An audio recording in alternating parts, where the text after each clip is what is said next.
სალამი მოგესალმებით, ვაგრძელებთ ჯონ მაკარტურის საუბრების ქართულ ენაზე ატვირთვას. ეს არის ბიბლიური კითხვები და პასუხები, რომელიც ჩაწერილი იქნა 1984 წლის 23 დეკემბერს. 30-ე ნაწილზე ვართ და ეს მოხდა კალიფორნიაში, ლოს-ანჯელესში, მადლის სათემოს ეკლესიაში. უკვე ეს სესია ალბათ 3-4 კითხვის შემდეგ დამთავრდება და ჯონ მაკარტურის ახსენებს, რომ ცოტა დრო არის დარჩენილი. შემდეგ კითხვა ძალიან საინტერესოა. მე ესე დავასათაურე, რატომ არ მიეტევა ესავს? ასეთი რამ დღესაც ხდება ადამიანების ცხოვრებაში?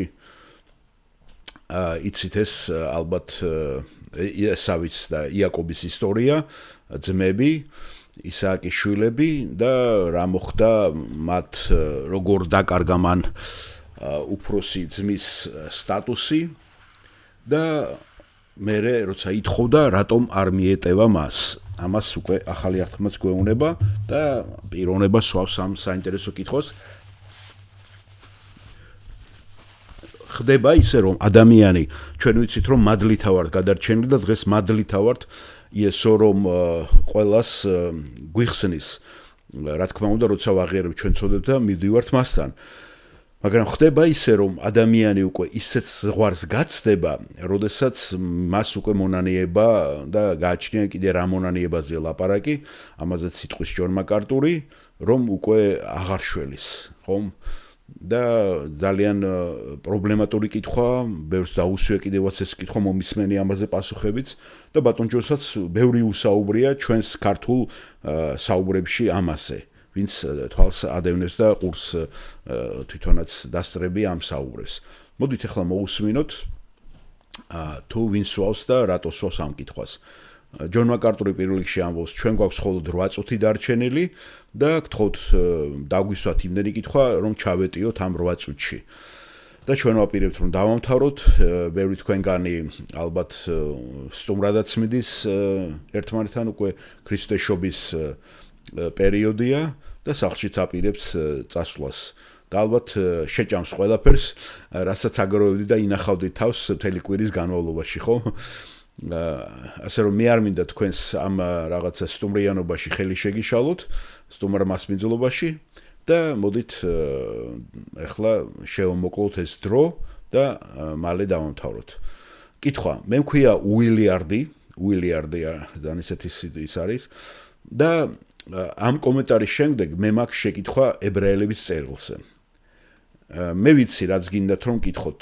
ჩემი კომენტარი უილიარდ გააქვთ ჩემი კომენტარები? არა ბატონო. ასე რომ გთხოვთ წახვიდეთ წიგნის მაღაზიაში და უთხრათ რომ ჩემს ანგარიშზე დადონ ეს წიგნი და მოგცენ თქვენ საჩუქრად. უბრალოდ მინდა გითხრათ რომ ჩემი მეუღლე პატრიცია დამოუკიდებლად ძალიან მდიდარია და მე არ დამაზარალებს, ასე რომ გააკეთეთ ეს.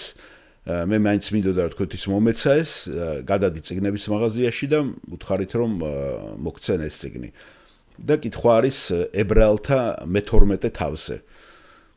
დიახ, წიგნის მაღაზიაში ნახეთ როგორ გამოიყურება, რომ სხვა 42 ადამიანი არ შემოვიდეს და არ დაიბრალოს და იგივე არ უთხრან. გთხოვთ შეხედეთ უილიარდი როგორ გამოიყურება, რომ სხვამაც არ მოითხოვს უფასო ბიბლიური კომენტარები ებრაელთა წერილზე. დიახ, კითხვა აგრძელებს უილიარდი. ებრაელთა მე-12 თავში მეჩვენებდნენ მუხლში გვეუბნებიან, რომ ეს სამა ვერ შეძლო მონანიება, მიუხედავად იმისა, რომ იგი ამას ცრემლებით ეძებდა. მე წავიკითხავ მე-15 მუხლიდან. გაფრთხილდით, რომ რომელიმე თქვენგანს არ მოაკლდეს ღვთის მადლი, რათა რაიმე მწარე ფესვი არ აღმოცენდეს, ზიანი არ მოიტანოს და ამითი ბევრი არ შებილწოს. რომ არ იყოს თქვენ შორის მრუში ან უხთო, როგორც ესავი, რომელმაც ერთი შეჭამადისათვის გაყიდა პირმშოობა. რადგან იცით, რომ ამის შემდეგ როცა მემკვიდრეობით კურთხევის მიღება მოისურვა, უკუგდებული იქნა და ვერ მონახა მონანიების ადგილი, თუმცა ცრემლებით კი ითხოვდა ამას. აი ამ 17-ზე აქვს ლაპარაკი, ისევ შეგახსენეთ ესე იგი პირმშოობაზეა ლაპარაკი, როცა შეჭამაც ამ წითელი მომიზადეო ხო სუპზეა ლაპარაკი.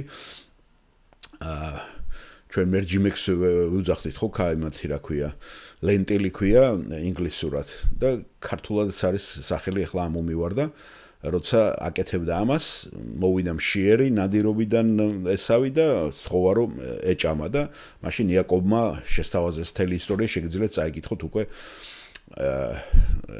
თქვენ დაბადების წინში რომ მან უთხრა რომ თუ პირმშობას დამithმობდი მე მოგცემო შეჭამაც და ამაზეა ლაპარაკი მე მაქვს სამი უბრალო კითხვა ამბობს ვილიარდი რატომ ვერ შეძლო მან მონანიება რატომ არ მიეცა მონანიება მეორე შეუძლია თუ არ ადამიანს შეცოდოს თავის მადლზე უფრო მეტად ლაპარაკი ესე იგი იესო ქრისტეს მადლი რომ ყველას მოგვეცა და ყველას აქვს საკუთრებულად ეს მადლი და შეიძლება რომ გაცდეს ისე ზღვარს მისი ცოდვები რომ ამ მადლმა ვეღარ დაფაროს ასე ქვია მე მგონი ვილიარდმა ესე ჩამოაყალიბა და ნომერ 3 როგორ მოვიქცე იმ ადამიანთან რომელსაც წამს ან გძნობს რომ მან შეცოდა მისი მადლის ეს დღის წინააღმდეგ ესე იგი პიროვნება უკვე ლაპარაკია პირველი შენზე მეორე იმ ადამიანზე რომელიც იცი რომ ესე ცოდვას ჩადის და რა რჩევა მიცეთ და რა უთხრათ მასო ამას ამბობს ვილიარდი და ჯონ მაკარტური პასუხობს კარგით მე ფიქრობ მარტო დამწუხრება ხო სინანული არ არის ნამდვილი მონანიება და მე დავამატე ჯონი ბაკურაძემ ამას ბატონ ჯონს არ გაახსენდა იუდამაც ანალოგიურად იცით ხომ ანალოგიურად რომ მიუყრის ფულს ამ მღვდელთავრებს იცით რომ მანაც იტირა და ინანა გახსოვთ და ესე შეგვიძლია კიდევ რამოდენიმე გმირი გავიხსენოთ ბიბლიაში მაგრამ ნახეთ ღმერთმა არ მიიღო ეს არ იყო ის მონანიება რომელსაც ღმერთი ეძებს და ჯონ მაკარტური აგრძელებს და ვფიქრობ რომ ჩვენ აქედან უნდა დავიწყოთ ხედავთ პავლე რაზე ამაზე საუბრობს ზუსტად კორინთელებში ის ამბობს რომ არის დამწუხრება რომელიც არ მოდის და არ მიდის ბოლომდე მონანიებამდე და ეს არ არის ღვთისმშობელი დამწუხრება გვეუბნება და ფიქრობ რომ არის სევდა მაგალითად სევდა სინანული რომელიც ამბობს ვისურვებდი რომ ისი არ გამოსულიყო როგორც აღმოჩნდა ანუ ნანობს შენს აქციელს არ მომწონს ნახეთ ჩემი ცოდვის ეფექტი არ მომწონს ის რაც მე შემხვდა რაც მომივიდა წუხვა რომ ეს გავაკეთე რადგან წუხვან და ძალიან მტკივა იცოდეთ ეს არ არის ღვთიური დამწუხრება ეს არის დამწუხრება რომელიც მოდის შენი პიროვნებიდან შენი საკუთარი ეგოდან ხედავთ ვინც ატარებს ამ ცოდვის გარემოებას და შედეგებს ღვთიური მწუხარება დამწუხრება არის სულ სხვა მწუხარება რომელიც ამბობს რომ ძულს შემიცოდვა იმის გამო თუ რას აკეთებს ის ჩემთვის არა თუ რას არ აკეთებს ის ჩემთვის არამედ ღვთიური დამწუხრება არის ის რომელიც ამბობს რომ ძულს შემიცოდვა იმის გამო რასაც ის აკეთებს ღმერთის სახელის გამო რომ ღალავს მის სახელს რომ ეს ღმერთის შეურაცხყოფაა ეს არის ღვთიური დამწუხრება და მე არ ვიცი ეს არის შემთხვევაში მაგრამ მეჩვენება რომ ის სრულიად ძალიან ხორციელი ძალიან მიწიერი ადამიანი იყო და ყველაფერი რაც ჩვენ ვიცით ეს არის შესახებ არის ის რომ ის ძალიან ესე თქვათ მასე არის ლაპარაკი რომ ის იყო რაღაცა მაგალითად კარვების კაცი იყო იაკობი და ეს იყო რაღაცა ველური უფრო და გარეული ანუ მიწიერი ადამიანი ესე არის ნალაპარაკები და მან ძალიან ესე ვთქვათ იაფად გაფლანგა თავისი პირმშოობა და როგორც ვიცით როცა ეძებდა მონანიებას გახსოვთ ხო როდესაც მოტყუებით მიიღებს იაკობი ამ დალოცვას მამისაგან მერე მიდის და მამას თხოვს ესავი რომ მანაც მიიღოს დალოცვა მისი ეს თხოვნა ხედავთ ყოველთვის თავმოყარებიდან გამოდიოდა მისი ეგოდან გამოდიოდა და ის ცრემლებით ცდილობდა დაებრუნებინა ის რაც უნებლიეთ სულელურად დაკარგა და დანაკარგი იყო ის მისი რომ მისი ძიება არ იყო ღმერთის გეგმის ესე თქვათ აღდგენა რაც ღმერთს ქონდა ჩაფიქრებული არამედ ეს იყო პირადული ძიება ხედავთ ის არ ეძებდა იმას რაც ღმერთმა დაპირდა და იმიმეც კი არ ეძებდა რაც მას მიეცა ღმერთისაგან არამედ მისი პიროვნული ეგო იყო შელახული და ამის გამოსწორება ცდილობდა ასე რომ მე მაქვს მიდრეკილება ვფიქრო ბიბლიის ამ მონაკვეთზე შემდეგნაირად და არსებობს ეს მინიშნება მაგრამ თავდაპირველად მაინც ადამიანი რომელიც მონანიებას ცდილობს ხედავთ ეს არის არალეგიტიმური სახის მონანიება აი ესე უნდა შევხედოთ პირველ რიგში როცა მაგალითი გვაქვს ესეთ ადამიანზე რომ ეს მონანიება არ არის ის რასაც ღმერთი ითხოვს და მარტო ტირილი და სინანული არ არის საკმარისი. ხედავთ, შეიძლება იყოს მომენტი ადამიანის ცხოვრებაში, როდესაც ისინი ცდებიან უკვე ღმერთის მადლის ზღვარს. ანუ ღმერთმა თქვა რომ უკვე საკმარისია და წერტილს უსვავს უკვე, იმიტომ რომ იმდენ ცოდვაში, მოუნანებელ ცოდვაში აგრძელებს ეს ადამიანი ცხოვრებას. და შეიძლება ეს მოხდეს და ამის დასტური არის დაბადების წინგში მე-6 თავში მე-5 მუხლი. და ეს არის ძალიან შემზარავი ლექსი, მე თუ მკითხავთ ბიბლიაში. მთელ ბიბლიაში ეს გამორჩეული ლექსია. მე წავიკითხავ პირველი მუხლიდან დაბადების ამ მე-6 თავს, ესე იგი სანამდე ნოეს წარღვნა მოხდება დედამიწაზე. როცა გამრავლდნენ ადამიანები ქვეყანაზე და შეეძინათ ასულები, იხილეს ღმერთის შვილებმა რომ შვენიერნი იყვნენ ადამიანთა ასულები და ვისაც ვინ მოეწონებოდა ცოლად ირთავდა. და თქვა უფალმა, სხვათაშორის ბატონ ჯონს თუ ვის მოვიდა ლაფსუსი, ეს მე-5 არ არის, მე-3 მუხლზეა ლაპარაკი. და თქვა უფალმა, არ იქნება ჩემი სული ადამიანთა ჭიდილში სამუდამოდ, რადგან ხორციელია იგი, იყოს მისი ხანი 120 წელი. აი ამაზეა ლაპარაკი, რომ ადამიანთან ჭიდილში არ იქნება და ღმერთმა უკვე იწყებს და ეს მოხდება მეორედ მოსვლისთანაც, ხო? როდესაც უკვე მთლიანად ეს იესო ქრისტეს მადლი, რომელიც მისი აღდგომის შემდეგ უხვად არის დედამიწაზე და მომთმენია ღმერთი ითმეს, ბოლოს ამასაც წერტილი დაესმება. სხვა სიტყვებით რომ თქვა, დგება დრო, როდესაც ღმერთი უკვე აჩერებს სულიწმინდის დამამტკიცებელ და ესე ვთქვათ მამხილებელ საქმეს და ფუნქციას ადამიანში. და ეს მოხდა წარღვნამდელ ცივილიზაციაში. და ეს შეიძლება და აუცილებლად განმეორდება კიდევ. მე ფიქრობ, ეს არის განდგომილების იდენტიფიცირების კიდევ ერთი გზა. განდგომილი ადამიანი არის ადამიანი, რომელმაც ამდენი ხნის განმავლობაში უგულველყო მადლის მოწოდება და ამდენი ხნის განმავლობაში ხედავთ შესწოდა ჭეშმარიტებისა და სინათლის წინაშე და მისი ცოდვები აღწევს ისეთ სიმძიმეს, საიდანაც ადამიანი უკვე ვეღარ თავისუფლდება. მიუხედავად იმისა, როგორც ესავის შემთხვევაში, შეიძლება მას ჰქონდეს დიდი სინანული, ხედავთ ამ შედეგებზე და იტიროს კიდევაც, ხო?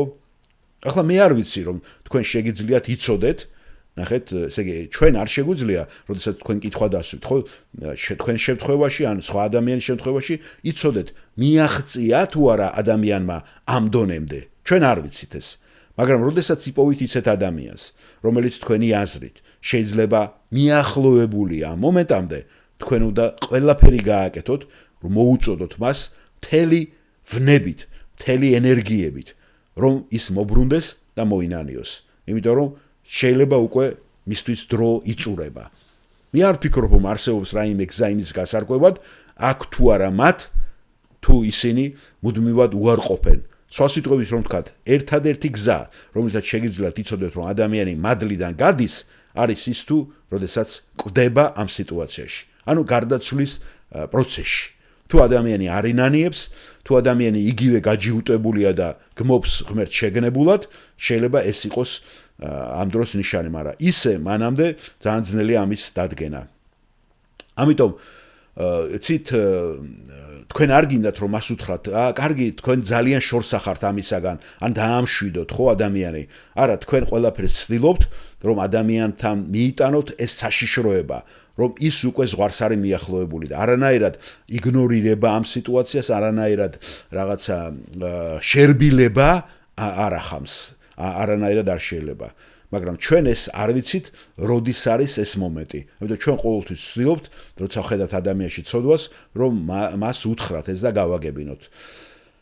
მაგრამ განდგომილი არის ის, ვინც სრული სინათლე, ლაპარაკია სრული ჭეშმარიტება, სრული გამოცხადება, სრული გაგება ჰქონდა და მან საპირისპირო დასკვნები გამოიტანა. გახსოვთ იესო ქრისტეს შემთხვევაში ჩვენ ხშირად დავთქვით, რომ ყველა ცოდვა მიეტევება ადამიანს, მაგრამ სულიწმინდის გმობა არ მიეტევება და ეს იყო ლაპარაკი იმ ადამიანებზე, რომლებმაც იხილეს იესო ქრისტეს ყველა სასწაულები, ყველა სინათლე და მაინც არ მოინანიეს. ასე რომ ძალიან მნიშვნელოვანია რის თქმას აპირებთ იმ ადამიანზე. რა უნდა უთხრათ მათ? თუ ეს მხოლოდ ეს არის იცი, კარგი არ ვიცი, ხედავთ შეიძლება ეს არის რაღაცა დაგემართოს ან რაღაცა ისე ვალის მოხდის მიზნით, ხომ? ესე არ არის კარგი. მაგრამ თუ თქვენ ეუნებით ადამიანს იცით, რომ ყველანაირად ისდგა საშიშროების წინაშე და თუ მან არ მოინანია ის ზღვარს გაცდება, ეს უფრო სწორია და უფრო მიზანშეწონილია.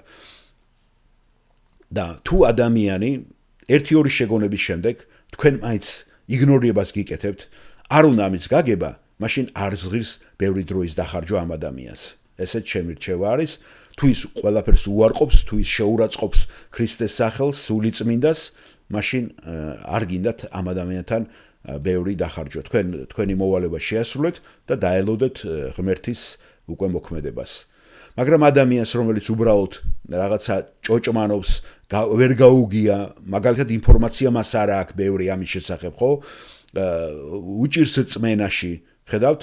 და რაღაცნაირად შეიძლება სინანულის გზნობას გააჩნდეს და უნდა რაღაცა ხელის წაშველება.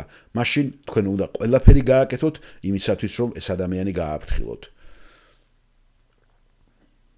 და კითხვის დამსმელი ეუნება უილიარდი ბატონ ჯოს. ჯონ გამოიწვევს თუ არა მერე მონანიება ცვლილებას და ჯონი პასუხა აბსოლუტურად 100%-ით თუ ის მოინანიებს და ეს იქნება ჭეშმარიტი მოინანიება, ამაზე დგას მთელი ქრისტიანობა და მთელი ბიბლიის არსი გამოხსნაზე, რა თქმა უნდა, მას მიეტევება ყველაფერი, აბსოლუტურად ყველაფერი, რაც არ უნდა კონდეს მას ჩადენილი. მადლობთ პასუხისათვის.